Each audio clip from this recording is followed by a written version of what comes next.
આજે બજારની શરૂઆત સપાટ થઈ છે. જો કે નિફ્ટીએ જુલાઈ મહિના બાદ પહેલીવાર 25,300નો આંકડો પાર કર્યો છે. બજારમાં આજે અનેક શેરોમાં હલચલ જોવા મળી રહી છે. રૂપિયો મંગળવારના $88.5 બંધ ભાવની સામે $87.82 પર ખુલ્યો છે અને ડોલર ઇન્ડેક્સ 3 મહિનાના તળિયે જતા રૂપિયો 29 ઓગસ્ટ પછી તેના સર્વોચ્ચ સ્તરે પહોંચ્યો છે.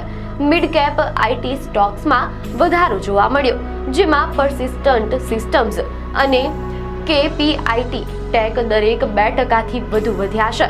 પીએનસી ઇન્ફ્રાનો શેર લગભગ 4% વધ્યો છે. શૃંગાર હાઉસ ઓફ માંગલસૂત્રનો શેર ઇશ્યુ પ્રાઇસ ₹165 સામે ₹188.50 પર લિસ્ટ થયો છે. આજે સંરક્ષણ ક્ષેત્રના શેરોમાં પણ તેજી જોવા મળી રહી છે, જેમાં ભારત ઇલેક્ટ્રોનિક્સ લિમિટેડ BEL નિફ્ટીનો ટોચનો ગેનર બન્યો છે. આવી જ ન્યૂઝ અપડેટ માટે ધ લોકસત્તા પેજને ફોલો કરો.